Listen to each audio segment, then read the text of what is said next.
path and waiting to receive that information. So I'm not quite sure what path it is. I believe it was, she said, a storytelling path. Anyway, I'd like to introduce Twila Stout with Just a Little Girl from Arkansas. Just a Little Girl from Arkansas, Twila Stout. Path. Thank you, Madam Toastmaster. To receive that information, so I'm not quite. You know, if things were different, I would probably be speaking to you in person because I would be on the road down to Thousand Oaks to meet you all at conference. But since we're not going to be meeting in person at conference, I thought I would share a little bit about the person that you see here and there in District 33. Yes, I'm a little girl from Arkansas, born in Rosebud. Now, can you all remember that? Rosebud, Arkansas. Now, that's a great metropolis of 400 people. It has a cotton gin, a gas station, and a saloon, as my grandmother called it. In fact, one year, a tornado took out the whole town, and they didn't have trouble rebuilding the saloon, the cotton gin, and the gas station again.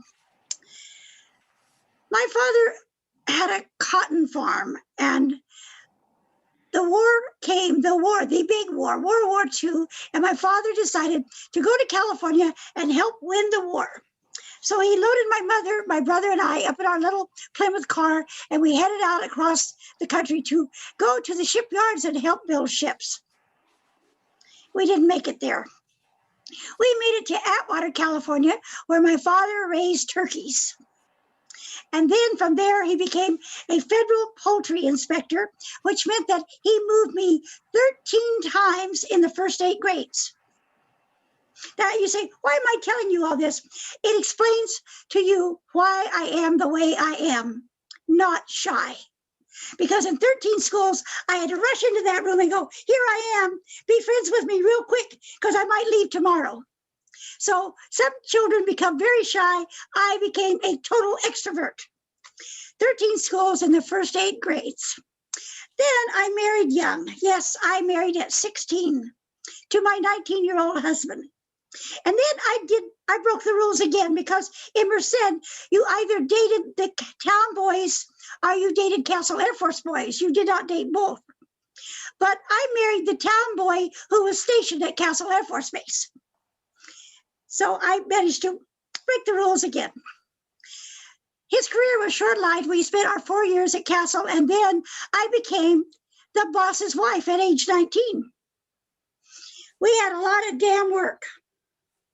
And I had to learn to communicate with our employees' wives, who were all 20 years older than me sometimes.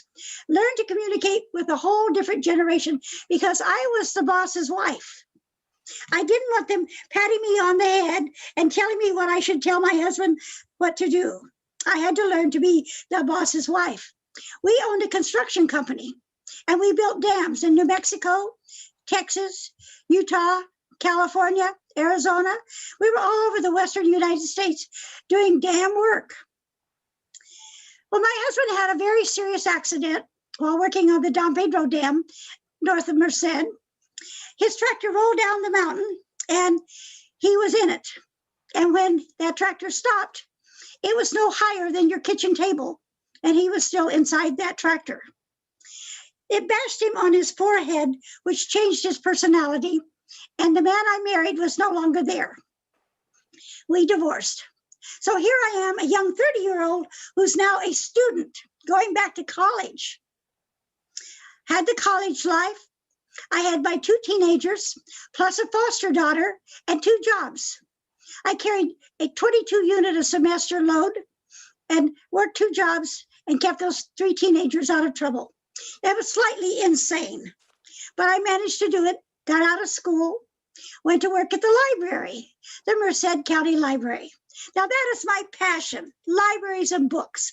I loved my job. I was the local bookie, the thing I'd always wanted to be. I loved helping people read books and find books and helping them find the information. Every time they find the information they're looking for, I learned something new. Well, then the big crunch came and all the states and the counties were out of money. they closed my library.